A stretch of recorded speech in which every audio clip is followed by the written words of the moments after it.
understand what I'm doing the same thing I've always done. I don't know why it's not working. I'm logging in myself. No one's logged in. It doesn't seem. It might throw you off, Mary, but that's only because it's me. I'm just gonna go in and see what's happening.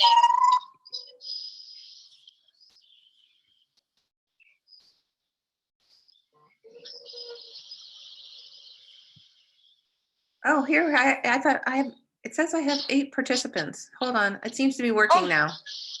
Oh my gosh, thank God. Okay. Let me see. Yeah, it has a green dot on it. That means it's working. Okay, thank you. Okay, all right. I'm home. Call me if you need anything. Thank you. I don't know what went wrong. Thank you. Okay, all right. You're welcome. Bye. Bye.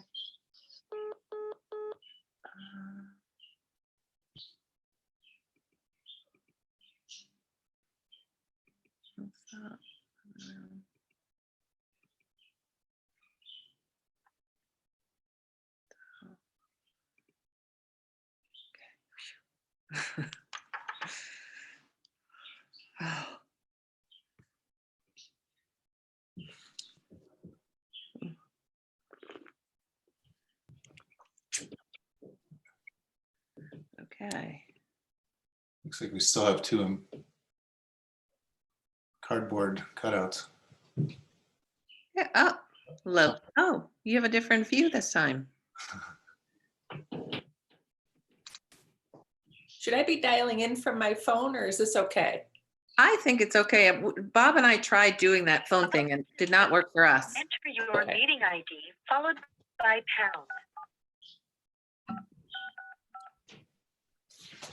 We couldn't figure that phone thing out to save our lives anyway, so it's not going to work for us. Okay. So we're a little early. Oh, hi, Laura.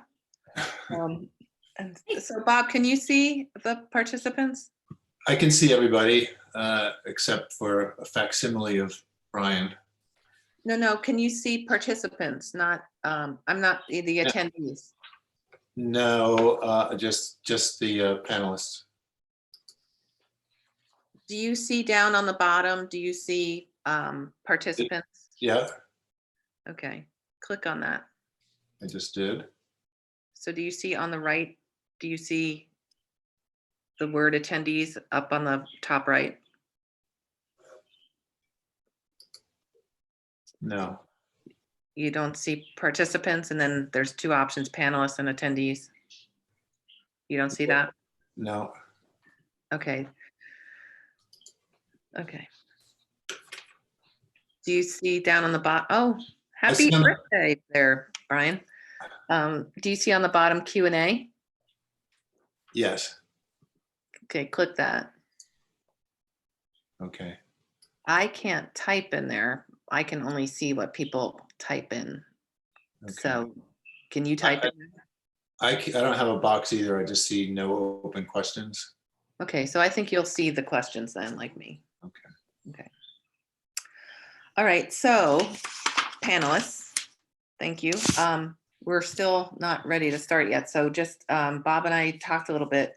Tony, we thought if you wouldn't mind, if you could start us off after, this is after the intros, right, Bob?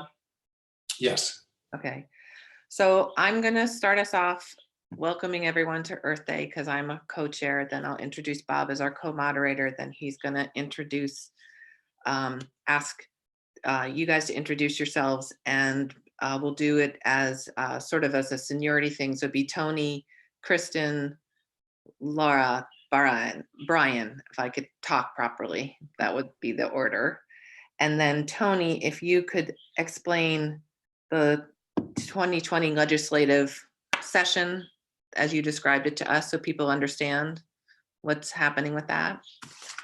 And then we would start asking questions. Sure. Okay. Is that what I was supposed to say, Bob? I believe you got it. You must have had that big cup of coffee in the 2 minutes between our conversation. No, the thing didn't work right. So it's actually filled to the brim, and it's just like scary. Oh my God. It's mostly water this time.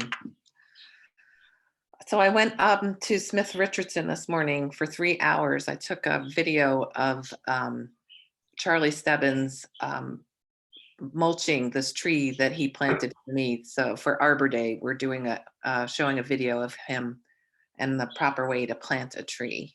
So he was mulching because he didn't have mulch the other day. So that's our 3 o'clock webinar on Friday, is in honor of the 148th anniversary of Arbor Day. Awesome. You've got several that I need to go back and watch. The pollinator program, because we were going to do that at the Grange, right? But it's on Zoom.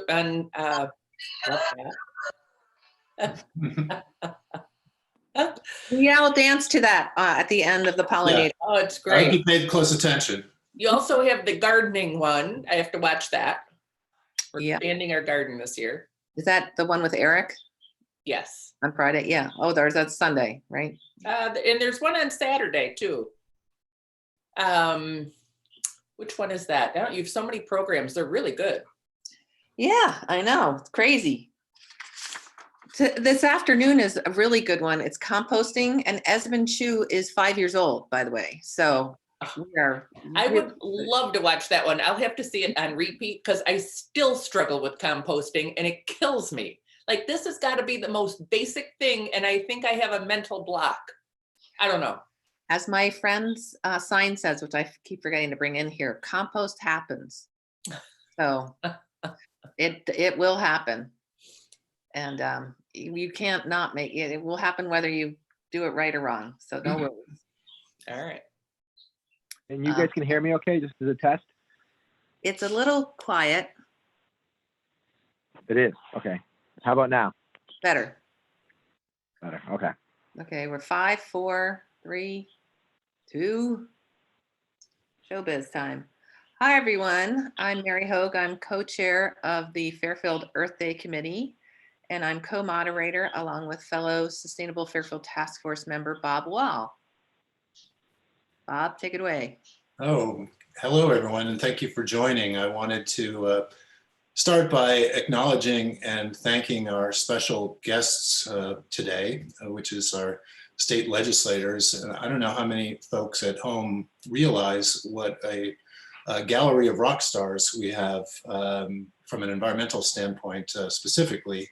The Connecticut League of Conservation Voters, Mary, I'm watching your ears perk up, issues annual report cards, and I'm very pleased to say that all of our delegates, with the exception of our hotshot rookie kid, Mr. Farnan, have typically received outstanding grades. But having worked many years with Brian and served as a volunteer on the Sustainable Fairfield Task Force, I'm very confident that Brian will make the grade when his report card comes out. And I also wanted to thank all of you for supporting Sustainable Fairfield Task Force in the work that we do, and specifically the events that we sponsor, including our Green Wheels Expo, various solar workshops, bicycle path openings, and the Sustainability Plan public meetings. So we really appreciate your support, your advice and input. So now I would like to move on and have our legislators introduce themselves, starting with Senator Tony Huang. Hi, good afternoon. State Senator Tony Huang. I represent the 28th district, which is all of Fairfield, all of Easton, all of Sandy Hook and Newtown, and portions of Westport and Weston. But the environment truly has no borders, and I'm really excited to participate. And I want to thank Fairfield Earth Day, but also the Sustainable Task Force for all their great work. So thanks for having me. It's a pleasure to be here. Kristen, I believe you're next. Hi, everyone. How are you today? It's so great to see everyone. So I'm Kristen McCarthy-Vahey. I have the pleasure of representing Fairfield's 133rd district, which is a portion of Fairfield. And I'm really excited to be here today to celebrate Earth Day. I posted earlier today some pictures of my trip to Yosemite, and I'm thinking a lot about John Muir today, and everyone from the global level to the very, very local level. Mary and Bob, thanks so much for having us today, but also for what you do every day for Earth Day. Thank you. Now, Laura. Hi, everyone. I'm Laura Devlin, State Representative for the 134th District, which includes both Fairfield and Trumbull. I'm really happy to be here to celebrate the 50th anniversary of Earth Day with everybody. I'm so impressed with the week-long programming that has been put together by the Fairfield Sustainable Task Force, but more importantly, that they are recorded and available for us to keep going back to look at. So great programs like the pollinator program, gardening support, and as Mary pointed out to me earlier, composting. So great things, and glad to be here today. And last but not least, my good friend, Brian Farnan. Thanks, Bob. Brian Farnan, I am representing the 132nd district, which is all within Fairfield. It's the beach area of Southport across the Black Rock Turnpike. In my day job, I am the general counsel for the Connecticut Green Bank, which is focused on clean energy. So I like to live this every day. And I've also had the opportunity to see a lot of the sustainability task force across the state. And I can honestly say that what Fairfield has is very, very special. And if we could replicate what we do here elsewhere, we would be much on our way to a better state and a better planet. Thanks. Oh, Mary, I'm mute. I just want to let all our attendees know that if you have any questions as we go, please use the Q&A window or the chat. Well, if you use the Q&A window, then it'll be in one place. And before we get started on our questions, if Senator Tony Hwang, if you could let us know about the legislative session for this year and give us an update on where we are and all of that and what was happening. Absolutely. Unfortunately, with this pandemic, we have canceled the remainder of the legislative session, and we had a constitutional mandate to close on the first week in May. That being said, all of the bills, all of the hard work of many of the advocates are now pretty much sitting on the sideline. It is hoped that we will have a special session that would need to be called by the leadership to bring us all back in. But the real challenge is the opportunity to be able to have bills that so many of the people articulated and advocated, particularly the Youth Sustainable Task Force that came up and testified so effectively. I'm concerned that those issues will not get erased. And I hope that we will have an opportunity to be able to articulate some of those issues and get to the ears of the leadership to be able to implement them. I think the second point is truly a compliment to our local advocacy, because my concern on a federal basis and the onslaught of challenges to environmental advocacy is something that is very much on the forefront of many of our advocates that are listening here. That being said, I think the work that is done on a state level and local level is truly remarkable, and I encourage all of you to stay engaged and to have your voice be heard. So it's an opportunity to be here, and I'm eager to hear some of people's thoughts and concerns. For our first question, could you, let's see, what are your thoughts on the various areas affected by this pandemic to our planet, our nation, our state, and our community? Have you considered how this creates an opportunity to rebuild our economy, put people to work, as well as be beneficial to the environment? Tony, could you answer that for it? To start quickly, I think what has really been a remarkable insight through these very challenging pandemic health concerns is the remarkable adaptation that we have encountered in our environment with reduced pollution, reduced utilization. We have seen dramatic changes into our environment. What that really reinforces to me that change and changes in behavior and policy can make a dramatic difference. And my hope is that the next 50 years of Earth Day, that we get to a much higher level of understanding that sustainability goes hand in hand with practicality. And I truly am encouraged when I look at, the air quality as well as the various consumption reductions. It can be done. I think that is one of the telltale marks that we can move forward on to say that this is possible if people have the will and the focus to do so, because we're going to get back to a sense of a new normal, but we can't forget what possibilities were accomplished in these difficult times. I truly believe it's an opportunity for us to really take lessons from this, take something that's negative and turn it into a positive, always being the optimist, of course. Anyone else have something they'd like to add? Can I add in on that? So I think if there's anything positive that will come out of this pandemic, probably will be some lasting change. I was talking to a teacher in Trumbull about the impact that, distance learning from kindergarten all the way up to our secondary education is now something everybody is doing. And while that may not be a lasting practice in some of the elementary grades, it likely will have some sort of change in terms of maybe high school education. And you even think about the workplaces where it was certain positions or certain functions or just a philosophy of a company that wouldn't enable work from home or different kinds of shifts. It has forced so much change that hopefully companies are also seeing has been successful because they're still able to operate. And I think more from an individual level, people have been sort of forced to slow down. There's a lot of walking going on. We see people out in the streets and appreciating the neighborhoods and nature, observing the wildlife, gardening more, and making do with what you have. So it's a lot less about consumption and maybe more about, sort of how my parents and my grandparents, living through difficult times and living through the Depression, you had to be more conservative in terms of, what you're able to acquire and use and focus on reusing. So I do have my sewing machine out, been making a lot of masks, but I think there will be some lasting change, I hope. And Mary, I'll just, Go ahead. thanks, Brian. Go ahead, I'll just Kristen. add briefly.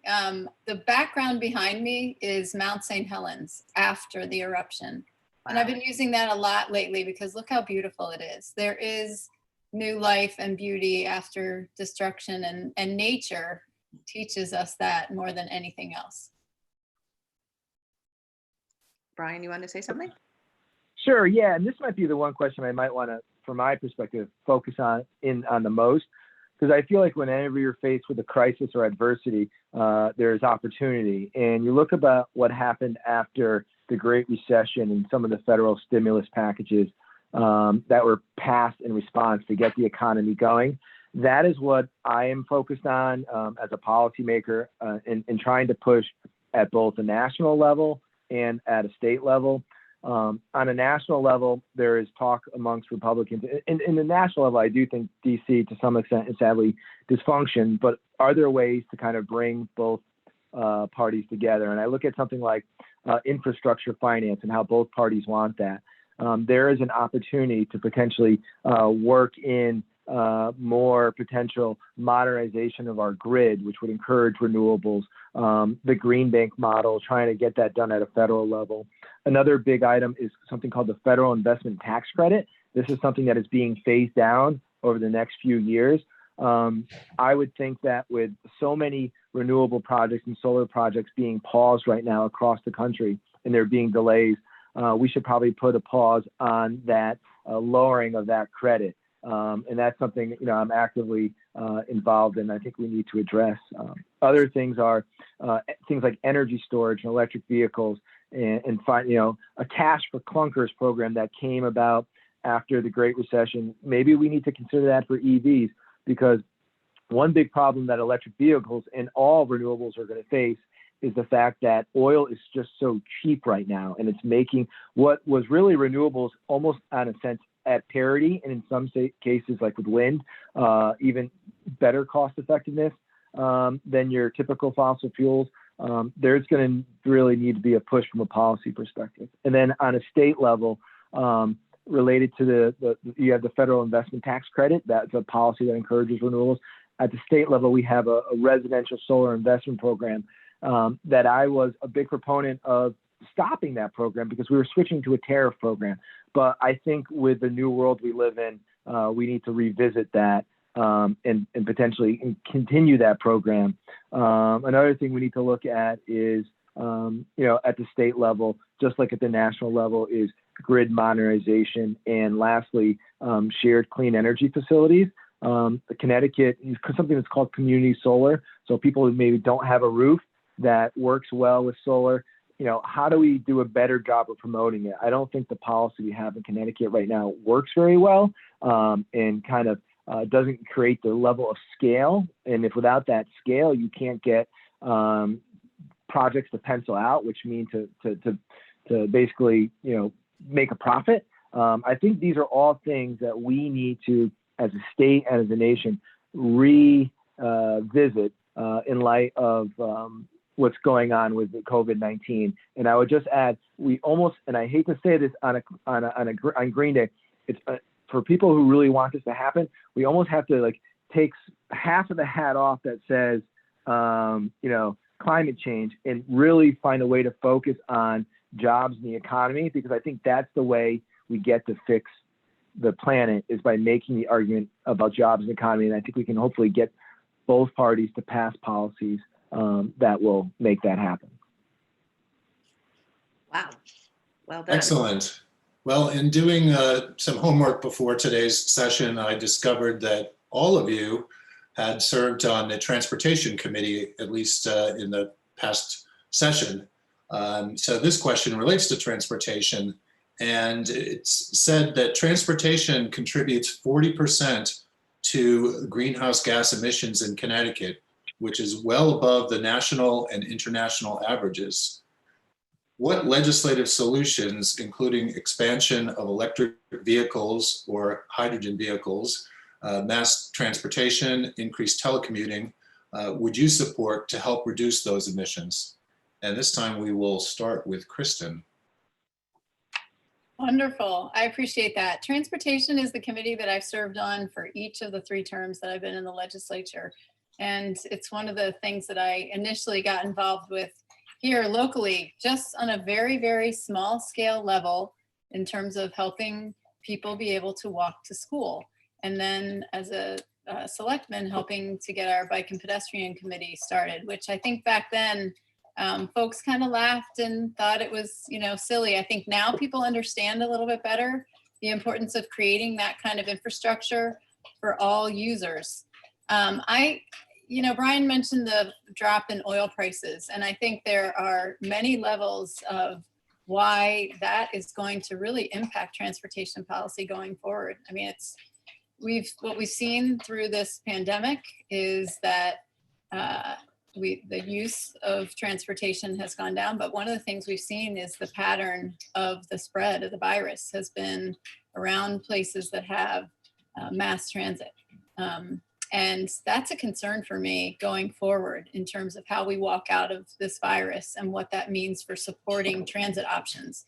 One of the things that I've supported a lot over the years is our local transit districts, buses, because certainly trains are a major engine of our economy, quite literally here in Fairfield County, but buses are what a lot of our workers and folks rely on to get around, and we need to be able to provide funding for those. So I think that we haven't really talked a lot about that when we think about how we step forward into this new environment.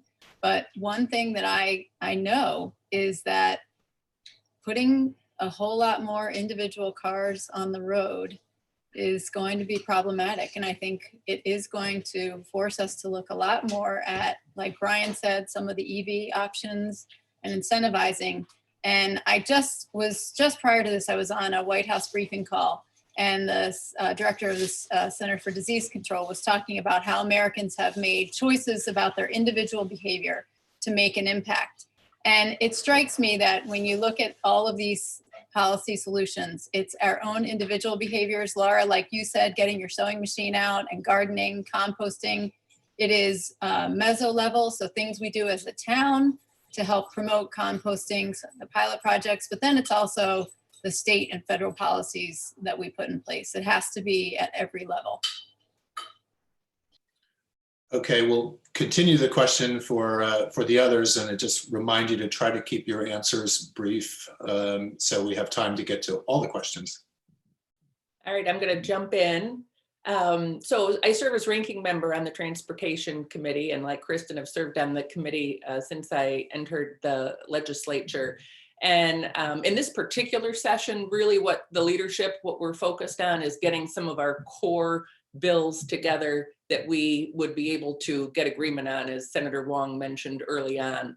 But in terms of your question, Bob, I guess I would say yes, yes, yes, and yes, right? So we have been focused on transitioning the state to greater use of electric vehicles and also electric buses.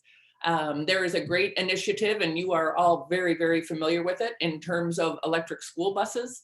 So that is something that I think is also happening at very local levels, and something for us to be able to look at. But what Kristen pointed out is really, I think, a crux in terms of going forward. And it isn't something that we've had great discussion and debate about, but we are going to have discussion and debate about. Well, you know, Metro North has been a lifeline in terms of Fairfield County with commuters to New York City. It's how I ended up living in Fairfield when I was a commuter in Manhattan. But that clearly shows that's also where the heaviest impact of the virus was.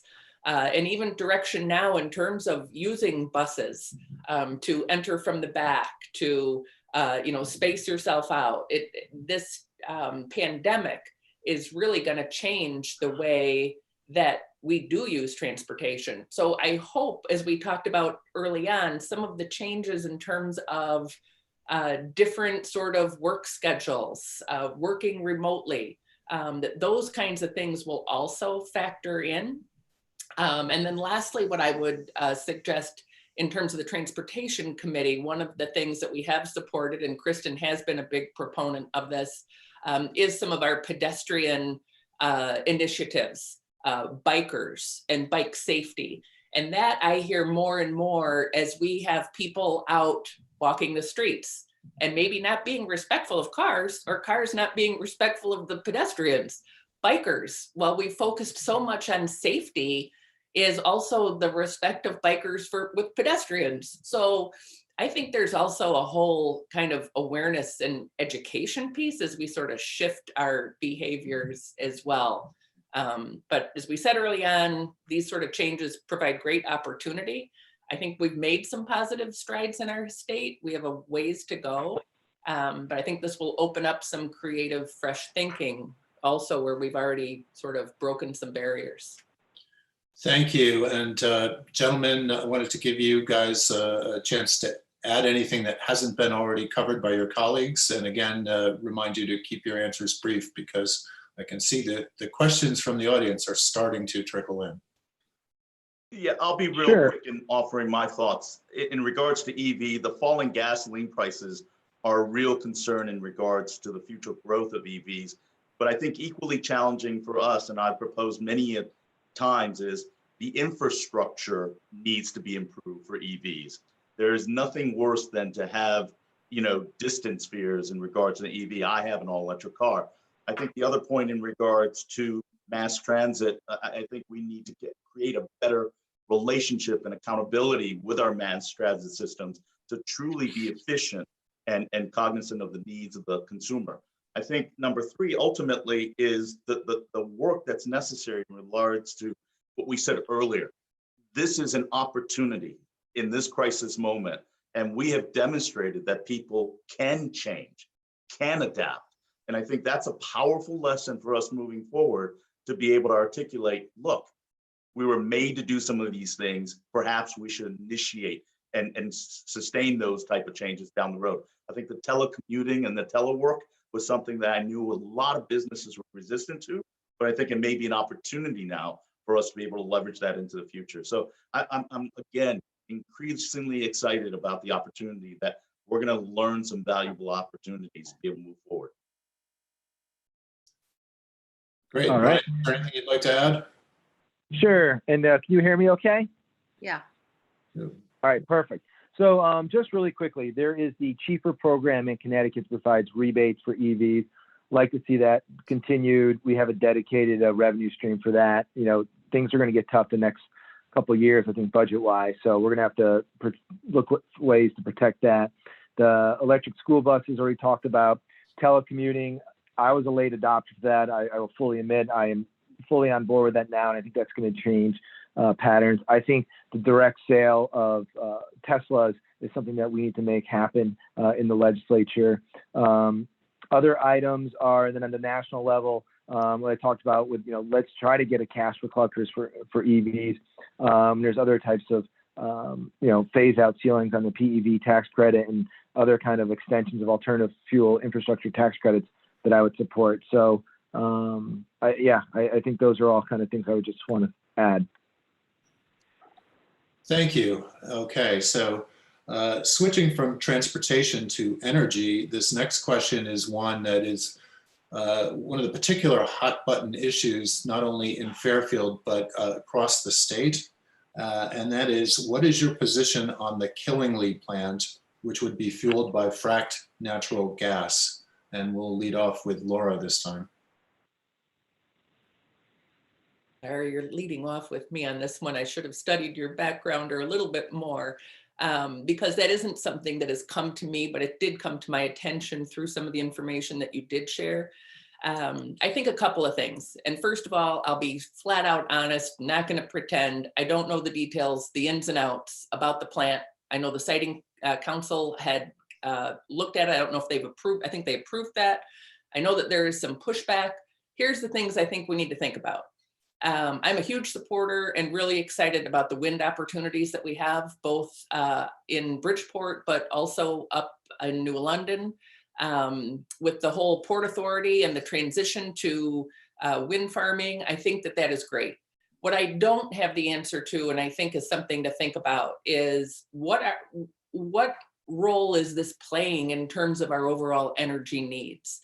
So I'm not advocating that we pursue this particular plant, but what I don't know is where it fits in the scheme of things, because if we're going to add the amount of wind energy that we're talking about, does that obviate the need for what would happen at this Killingly plant? So I would start with that, and I'll turn it over to my colleagues who may be able to address this a little bit more than I'm able at this point. So this is, Brian, what I would add, this is something that the Commissioner of Department of Energy and Environmental Protection actually came out against this year, which I was really surprised at, because it has been the past governor's kind of position that, you know, this natural gas was a bridge fuel, and that policy has now kind of changed. You know, even though natural gas is a bridge fuel, it's still a fossil fuel. So I would say I'm encouraged by the fact that if the Commissioner of DEEP, Katie Dykes, is getting comfortable that we have the other power sources, that we don't need this, that would be a very good thing. And what you see what's happening with the wind that's going to be happening off our shores coming in through Bridgeport, which I think is very important from an economic development perspective, and also from just a clean energy perspective, and what's happening in New London.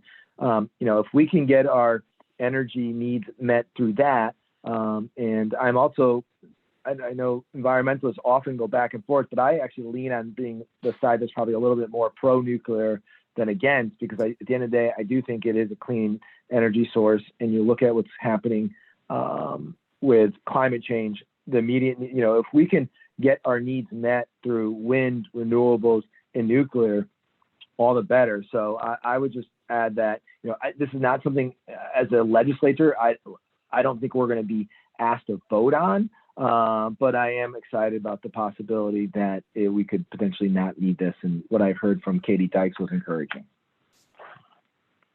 I've always been opposed to fracking itself as an idea. I know that we are not along the Marcellus ledge, so fracking doesn't impact our landscape and topography much. But nonetheless, the idea of fracking is something that I have been opposed to from an environmental impact basis. But again, gas is a fossil fuel. And I think if we are staying true to what Governor Lamont's focus of getting to zero fossil fuel by 2040, we have a long ways to go, and you need to make the capital investments. This idea of making this scale of an investment to a fossil fuel energy source is counter to the focus that we need to undertake to commit to renewable, sustainable energy. So I'm opposed to Killingly, but I also need to share that it's also part of our consumer and our businesses to understand we are the biggest consumer and we are the biggest demanders of this energy source. And we have to recognize that it has to be compromised in multiple ways. So I think it's going to be an interesting debate because there's going to be need, and we're going to have to balance that. But for me, I think we have to make a forceful commitment to renewable energy, and making that investment Killingly right now is not a way to go on that.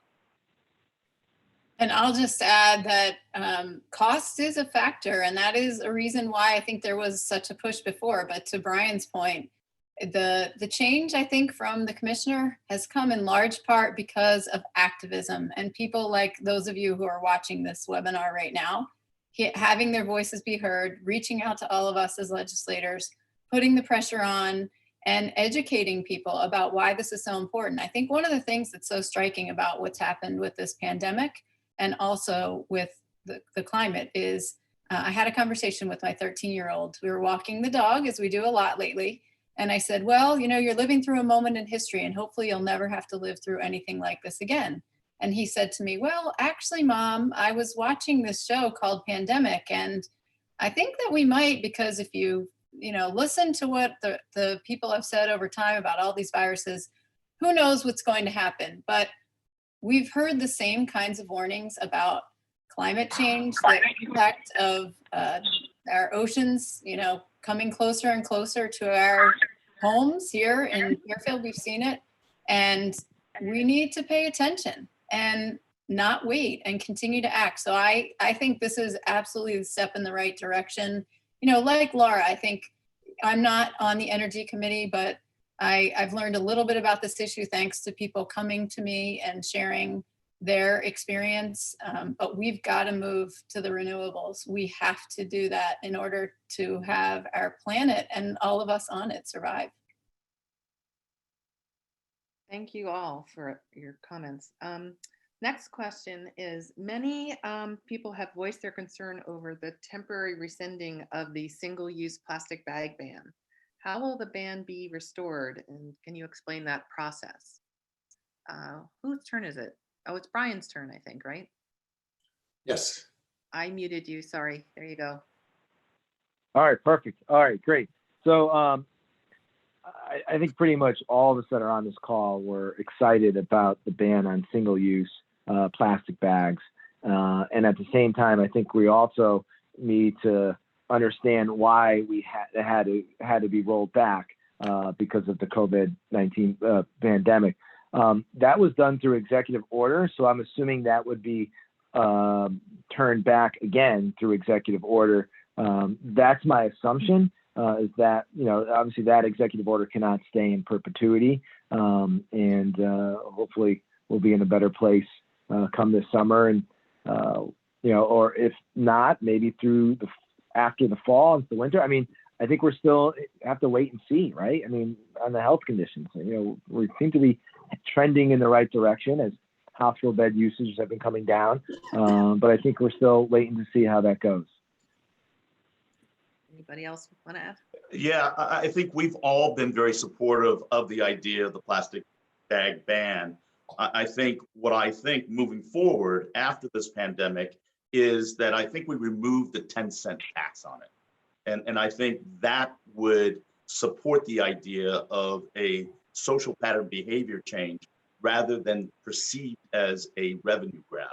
I think you have seen in our communities adopting bans without the additional taxation.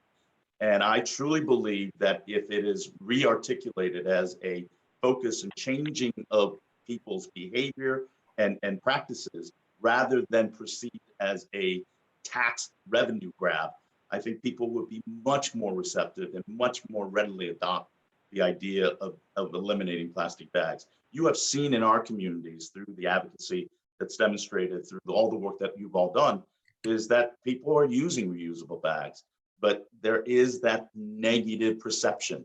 And that was unfortunately the negative pitfalls of taking a great idea, but then adding some bureaucratic tax implications to it. I think Tony hit that spot on, and it was the fact that the 10-cent tax went to the general fund. It didn't go to any environmental causes. It didn't go to support any environmental initiatives. And there was such a pushback on that. I think the forecast was $27 million in the general fund, and it didn't come close to that. I think we are seeing behavior change. And if, I'm not a tax proponent, but if we did continue, it should absolutely be earmarked specifically for environmental causes. Next question, or, yeah. Bob? Okay, next question. 2019 was noteworthy because it brought a lot of shock to our municipalities in the field of recycling due to changes in the global patterns in the industry. So what legislative actions could be enacted to improve and modernize our solid waste and recycling practices? Are you familiar with the SMART, which stands for Save Money and Reduce Trash program, often referred to as a pay-as-you-throw program that's been initiated successfully in other states and throughout the world, and has successfully reduced the amount of trash generated by households and businesses? And would you support enforcement of this action as other states in New England have done? Are we Tony, back to Tony, top of the Okay. order? You know, it's remarkable that literally 3 or 4 years ago, the idea of single stream recycling was envisioned as a business initiative by the decommissioner, and how fast the whole cycle has changed with the rest of the world declining literally our trash. So as a result, you're seeing now, instead of being a revenue generation, the recycling programs we have it right now as a money loser for a lot of municipalities. And I do believe this session, we've had very lengthy discussions about what programs need to be initiated, what kind of change in our perspective need to be done on a policy basis. We were still in the midst of all that. We still have a ways to go because the pressures are on the municipality because they're struggling already with revenue losses from that, if not a cost burden. But these various programs that Bob just mentioned, they are being vetted and evaluated, but nevertheless, Connecticut is unique. And I think we can take the best of the various other New England states, but at the same time, try to create a plan that is balanced for all the shareholders. And I know we talked about increased bottle redemption costs. Those are things that are under consideration, but unfortunately, the legislative session has put a kibosh on that. But I think it needs further intensive conversation. And I look forward to being able to create some solutions that's best fit for Connecticut. So we talk about reduce, reuse, recycle. So I know in some of the questions and the work of the youth group that has done such an amazing job here in Fairfield, things like eating less meat, things like reducing food waste, and how do we use composting both at an individual level, but also at a town or at a state level? What kind of systems are we setting up and thinking about things in a whole different way as the global market has changed and permanently, right? This pandemic has put another layer on top of that because China was such a big purchaser of our recycling supply. So, looking at the pay as you throw program, my parents are down in Pennsylvania. They've been doing this there for years and years and years to great success. And lots of people, it took a while to get used to, but it's what people do. I co-chair planning and development. And one of the things that I get to do in that role is work with COGs. And so one of the COG meetings that I attended, there was actually a presentation to do some pilot programming through some of the COGs to test this out in certain areas. And something else that I have, again, in my role done is talk with our haulers and some of the private hauling. It's a systems level impact. As Tony said, we had single stream. So our haulers purchased new trucks. And now we're talking about changing that stream again and going back. How do we support the haulers, as there are some of our local small businesses, to help get to that point that they can do it? How do we help individuals make different choices, change behaviors, everything from eating lower on the food chain to how they dispose of their materials? And then how do we address packaging? You know, with today's, in today's environment, there's a lot more online shopping happening right now, tons and tons of cardboard and packaging. What are we doing on that level to help make sure that we are being as responsible as possible? But to answer the pay as you throw question, I really think if you look at the data on that and what is able to be accomplished, people respond to economic incentives. And I think it's a really effective way to address the issue. And I think we absolutely should be looking at it, whether it's the HOG level, municipally, or statewide. Thank you. Anyone else want to add anything that hasn't been covered? I would just add that I think this issue needs to rise to the top of the list. And I think it should be looked at statewide, and whether there are pilots done at local levels.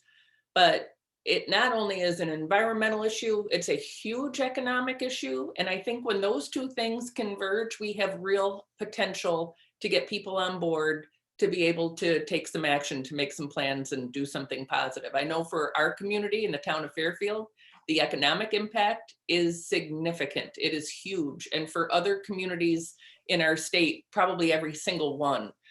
So I would really advocate that this elevate to the level of something like our water plan, something like the Blue Plan, and that we really get serious about addressing it. Thank you. I wanted to send a reminder to our viewers, if you could please submit questions, we will attempt to get to them. We have a few more on our list, but it would be helpful if you guys could ask questions about things that haven't been covered yet. So our next area is, what are your thoughts on a ban on PFAS, chlorpyrifos, and a lifting of the pesticide preemption law? And I believe this one goes to Kristen first. I absolutely support it. And I will just give a shout out to Tara Cook-Littman, who is one of our local environmental activists who has been a leader in this area. There's a lot of data to show that these chemicals are really, really damaging and can cause harm to people. And there are certainly a lot of things that we use in our environment that have the potential to do that. But I'll just share personally, my father has Parkinson's disease. He's a Vietnam vet and has full disability because of Agent Orange. They didn't acknowledge that for a long time for veterans, but now it's widely known a lot of our Vietnam vets suffer from Parkinson's as a result. They believe a presumption of a connection there from those chemicals that were used. There's real impact and we need to address it. And I think in terms of chlorpyrifos, I never know if I'm saying it correctly. There are alternatives for farmers. And I think that's one of the concerns that people have had is, what can farmers do? Because they need to grow their crops and they need to be able to harvest and get them to market. But in that case, there are alternatives. So I think we need to push those alternatives and ban the others. Anyone else? I have supported the legislation to ban PFAS and the chlorpyrifos. It's remarkable as you learn more about it, and that is part of the awareness and education that what you're trying to do on Earth Day is, the more that people learn about the impact of these man-made chemicals and how pervasive they are in our everyday living, it makes you aware, it makes you conscious that we can do without that. And I will applaud many of the farmers that I talked to in regards to this ban. Many of the farmers that I've talked to have made a concerted effort to no longer use those type of chemicals and pesticides. So we are making a difference, but at the same time, when people understand and they're educated, they make better informed decisions. And that's why truly I'm happy to be here on Earth Day, such a critical part, and what you do at the Sustainable Task Force is critical. This is an example of awareness and education. Yeah, I think that legislation was really getting some positive traction. So whether it has any hope of moving this session or not, if it doesn't, it gives the opportunity to build that much more support for an easy passage, hopefully, in the next long session. But one of the great things about our state is the environment that we have, our mountains, our hills, our hiking areas, our waterways. So I totally support removing the use of those chemicals. This is Brian, and I just wanted to echo the same sentiments from the other participants. And one last thing on the waste question I want to add, anaerobic digestion, which is a process where you can take items like food waste out of the waste stream and use through a chemical process to create heat, to create clean energy, is something we really need to encourage more. I was involved in financing that project in Southington, Connecticut, and if we could do more of those, we'd be much better off. But as for the bans, I am supportive with the rest of the delegation. Thank you for all that. Totally different topic. Mary, can I jump in? Yeah. You need to give a shout out to the Sustainable Youth CT on those bills also, because they came up and testified. They did a phenomenal job. They just delivered their messages strongly, and I think they had a huge impact on the committee members, which will also help that legislation move forward. Sorry. And I will also give a huge shout out to those kids. They were remarkable, and I did have a chance to speak with the chairs and the committee members. Their voice was resonant, and their voice was very much of an impact. So shout out to the kids, and I was really impressed. Yeah, I have to dig up that footage from CTN, and we're going to put it on our website because they were truly amazing. They picked the agenda items. They did all their own research. That was their testimony. And thank you all so much for helping them that day. It was truly life-changing for them and the parents. That was an incredible moment for everyone. So thank you. Totally different topic. What are your thoughts on expanding the ability to vote, especially because we are uncertain how safe it will be to vote in person this fall? I don't know where we are. I think this is Laura. Yeah. Starting with me. Yes. Yeah. So yeah, and really good question, because how even the upcoming primary, how our elections, will be held, that's going to be really interesting. I have always supported access to anyone who is eligible to vote. The key thing is that we have the systems in place to be able to ensure integrity in our elections. So I think, if it is voting by mail, if it is absentee, which we have had documented issues within our state, we just really need to make sure that we've got the safeguards in place. And I think everything should be explored at this point. Anybody else? You're muted. So yes, we have to do everything possible to make sure that every person has the ability to vote. I don't want to see us, and I think Laura's right, we have to make sure that systems are in place so that we're not in the same position as Wisconsin. And whatever side of things people are on politically, there was really a lot of waiting and lack of communication. And I think we need to make some decisions sooner rather than later. Obviously, this situation is continuing to evolve, but I will say it's very clear that 6 states in our country do full vote by mail. I will acknowledge some of those states, it took them many years to get to the point where those systems were in place. We have seen in everything from, at every level of government, people really compressing their ability to make change. And so I believe in the resiliency and ingenuity of the American people. I think we have to make sure that if we're asking a system to compress what it's doing, we have to provide the supports and resources that they need to do that. But if everyone needs to get, whether it's an absentee ballot application or an absentee ballot in the mail, somehow we need to make sure that people can vote safely, because we are hearing, just last night, the CDC director saying, and we've heard this from Dr. Fauci and others before, that the possibility of a fall resurgence, we don't know at what level, but we need to be prepared for that. So we've got to put those systems in place. Yeah, this is Brian. I would echo both those sentiments, and especially in the fact that this pandemic is having such a desperate impact on seniors.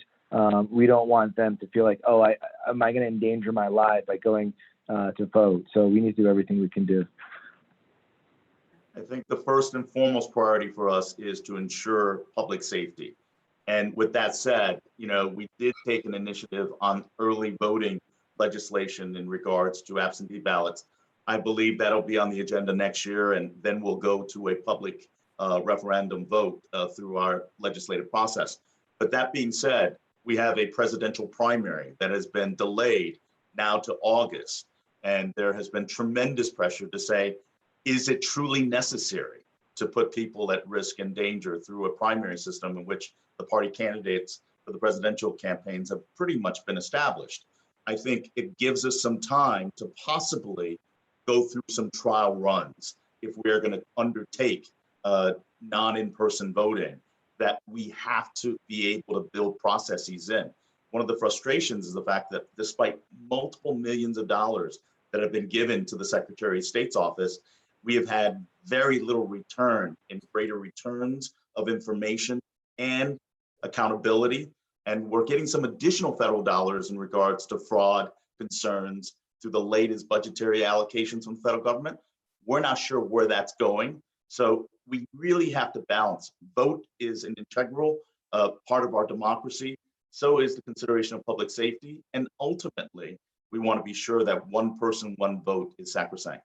These are difficult challenges that we need to consider. But until we get past this pandemic, those issues are very much uncertain. And I know people ask about that, but I got to be honest with you, with the way we've been impacted by the pandemic, I can't get past until we reduce the risk of health and life and death to people. Those are critical. And if we're going to go to various forms of non-in-person voting, one of the things that I think we should consider as a legislative body is to add a heavier weight of cost and penalty to those that would enact or engage in voter fraud. I think we had cases in Bridgeport that occurred in the past primary session in the last election, but there wasn't really any teeth and enforcement for these kind of violations. So if we're going to go one way in creating easier access and allow more people to vote, which I support, we should in turn afford the same kind of penalty and severity and protecting the value and sacrosanct of voting. So it's a balance, and so is everything else in the legislative process and in life. Thank you for that. We have a question from our attendees. Given that the legislative momentum often fades when the related crisis fades, how do we keep up the push for specific environmental initiatives suggested by the pandemic once the pandemic itself diminishes? And I believe, Brian, that goes to you first. Sure. I think the angle on this is the way I'm trying to get to it, to get better and more supportive clean energy policies, is to really drag in the jobs and economic component of that. I think that will be a big seller, as so many people are hurting and out of work. Lots of these jobs, putting solar panels on a roof, that can't be outsourced outside the country. That has to be done here. So I would really like to see this as part of, as part of the rebuilding plan for our country. So that's what I'm focused on. Anyone else? Well, I think it's been, I'm sorry, go ahead. Go ahead, Tony. Thank you. I think it's been echoed in my conversations before. this pandemic has truly altered and created a new normal. But what we've learned from just, results and data that we've been able to collect on how we've been able to reduce pollution and consumption, these are powerful lessons to reiterate to people that it can be done.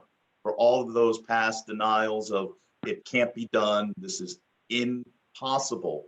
Well, the possible has been forced upon us, and these are valuable lessons that we can undertake. So I appreciate the question. Even more importantly, I really appreciate the opportunities we have ahead of us.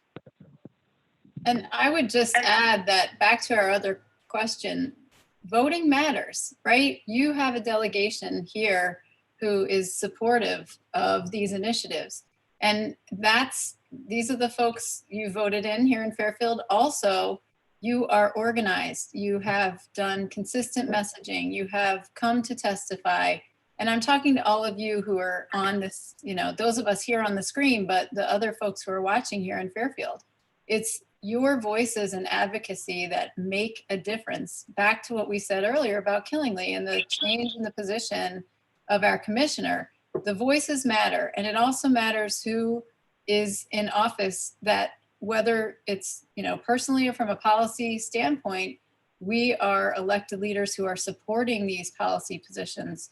And whatever our perspective, I think jobs and the economy is a phenomenal point. It's very integral to being able to be successful, to public health, to public safety. All of these things are connected to the issues that you bring to us. But continue to organize, continue to work, continue to go to those meetings, write those letters, pick up the phone and call us. All of those things have to continue and keep the momentum up. Laura? You're muted. Oh, hold on. Muted there. The only other thing that I would add also is the need to really prioritize, because depending on how we move forward from a legislative perspective, we may not be able to look at thousands of bills like we did before.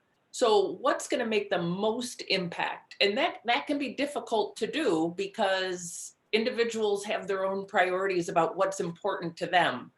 But if we're going to have success, and if we're going to have to work in a different way, I think we also really need to look at, and maybe it's an impact perspective, what would have the broadest impact? But I think that's another lens that we need to think about. And as we've talked about throughout our discussion today, I think going forward, we have almost a rebuilding opportunity of looking at things differently. So again, it's another lens to how we approach things. I think both those things are important. Thank you. Bob, do you have a attendee question? I do, and this one goes to Tony first.